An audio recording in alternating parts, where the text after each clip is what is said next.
Hey, welcome to the Toadstead. Well, we're going to start a new little series here and see how far it goes. But what we're going to talk about is the solar system here we use on the Toadstead. And it starts with these three 15-watt panels. Not gigantic.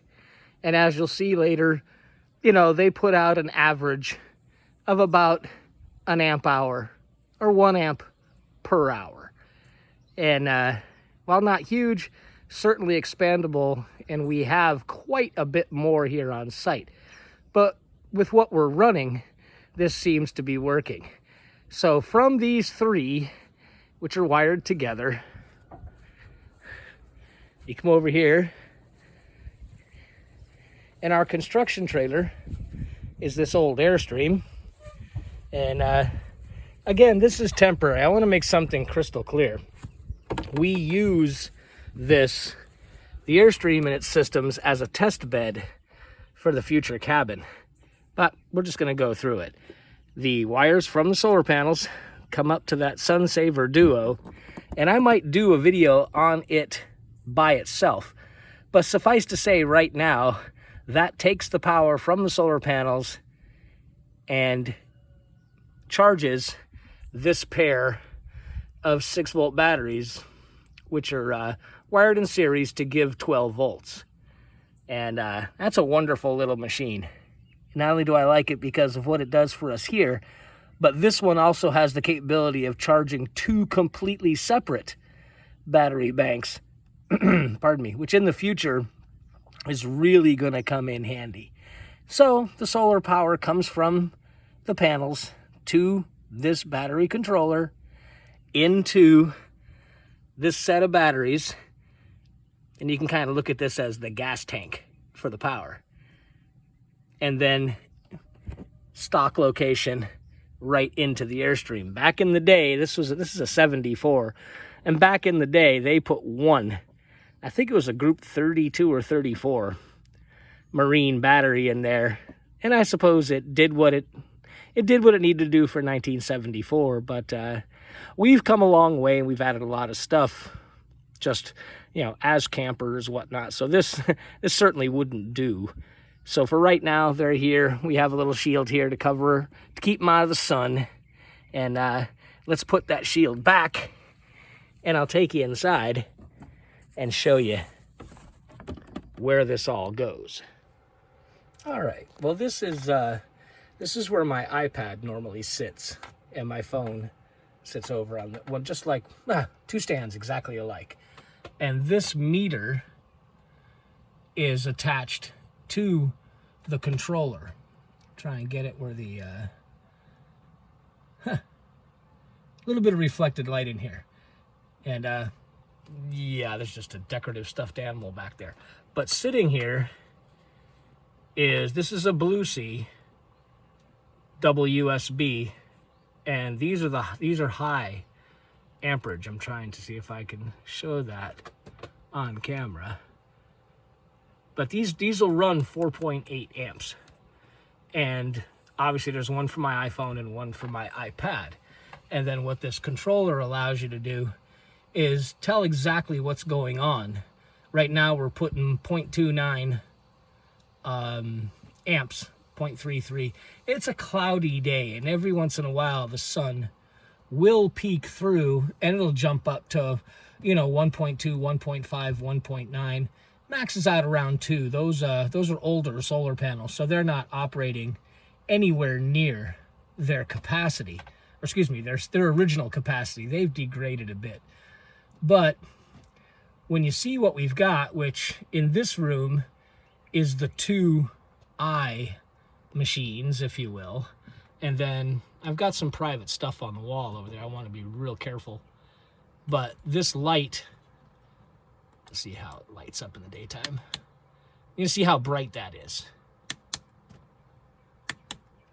And it lights this entire desk up very, very well. It's not a very big desk we have here in the Toadstead office, but hey, it works for us. So this is one of the places that the solar system powers, and let's go look at another. Now, this is behind the TV. You can see the TV's mount is right here, and I've got it swung out of the way.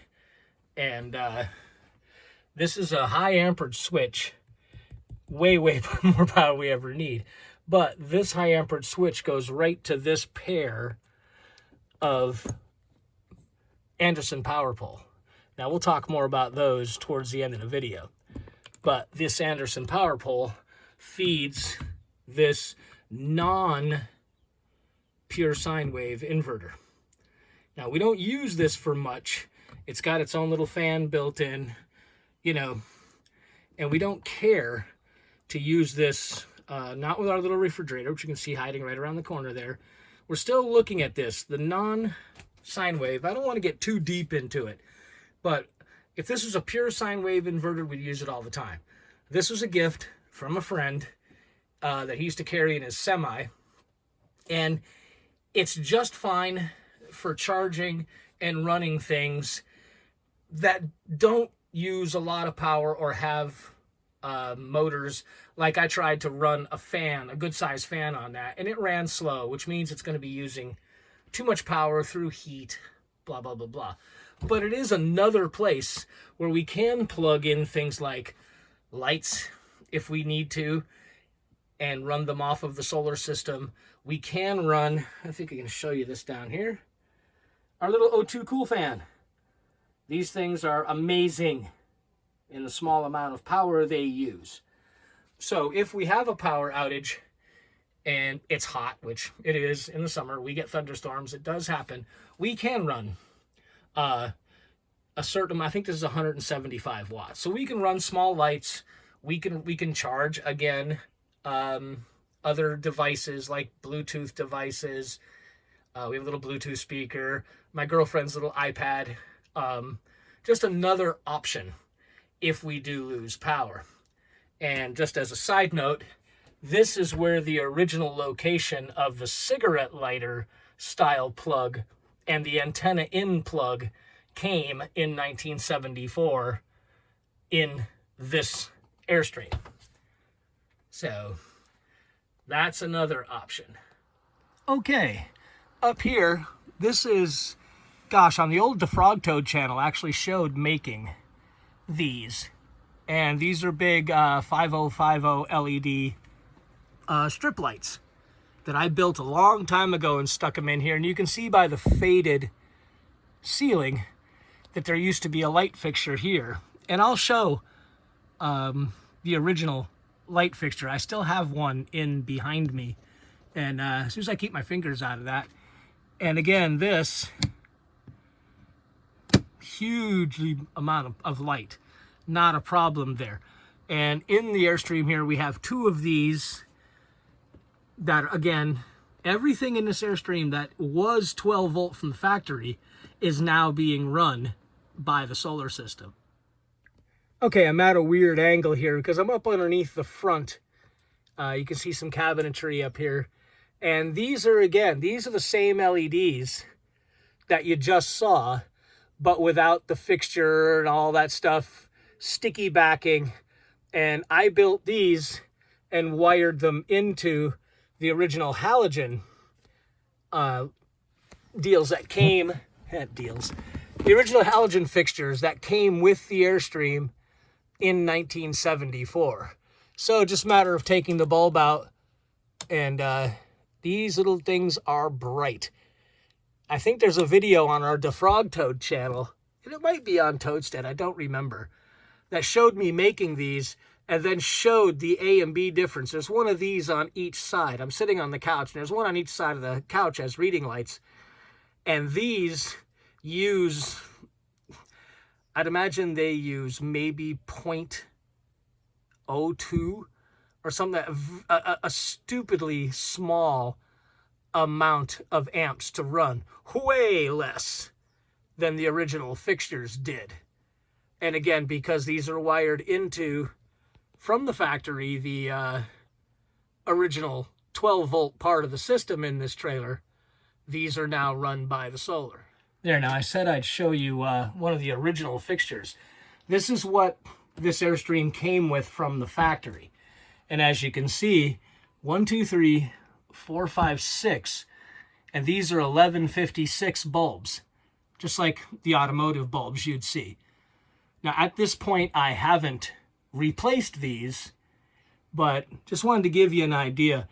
One of those strips you saw earlier, the big ones in the mount, I think when I did the testing, that entire strip, which is about 3 feet long, runs on less amperage than one of these incandescent bulbs and gives more light.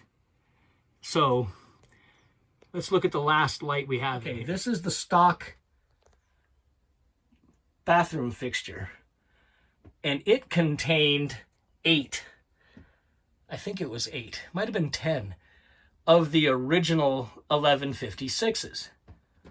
And what I did is, again, that same strip lighting you saw in the mounts and then the small ones by the reading lights, I mounted a full-length version inside the fixture. And let's see here. See how bright that is? That lights up the entire bathroom. And it lights it up so well that the fixture I just showed you, the old Airstream fixture that has the bulb still in it, haven't even monkeyed around with it. And again, this whole thing uses less amps than 1, at most 2 of the bulbs that were in it.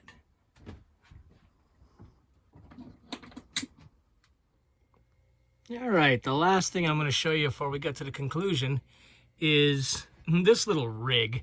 Now, you saw in the old fixture that these aluminum rings had lights on them and all that. Now, this one has a built-in vent, as does the old one. And you can see the vents partially open there. And what this is, I can show you, there's another O2 Cool fan. I simply took the O2 Cool apart, and you know, these things, look them up. They're amazing little toys. And just put the switch on low, wired it into where the bulbs used to be, and now we have an exhaust fan that again runs off of the 12-volt systems here in the trailer. Now, it's really important that you understand, if you're going to get into solar, especially like we are, that not only do you want to generate as much power, and need to clean this fan, you want to generate as much power as is reasonable, you know, and affordable, but you also have to save power. You have to go looking for things that do what you want to do on the least amount of power that you can possibly get away with. And these O2 Cool fans are a wonderful example of that. Now, this actual fan right here, I carried it camping for years and years, and it would run an amazing amount of time on the 10D batteries that it was originally designed to use. I mean, we're talking lots of hours. These things use so little amperage. One of these days, I'm going to actually test these and see how much they use. But they use just an amazing. They push a lot of air, and they just use a little bitty bit of power to do it. So having it here as the exhaust fan to get the hotter air out the top of the trailer is just, it's just a win-win-win situation. We love this. This is the other reason. Let me take you down the deal here. Past the old, yeah, you guys will recognize that if you're campers. Old TV antenna. Down the strip. And this one still has the bulbs in it, but they're disconnected. And there's also a vent here for opening up. And we've got the lights like you saw earlier.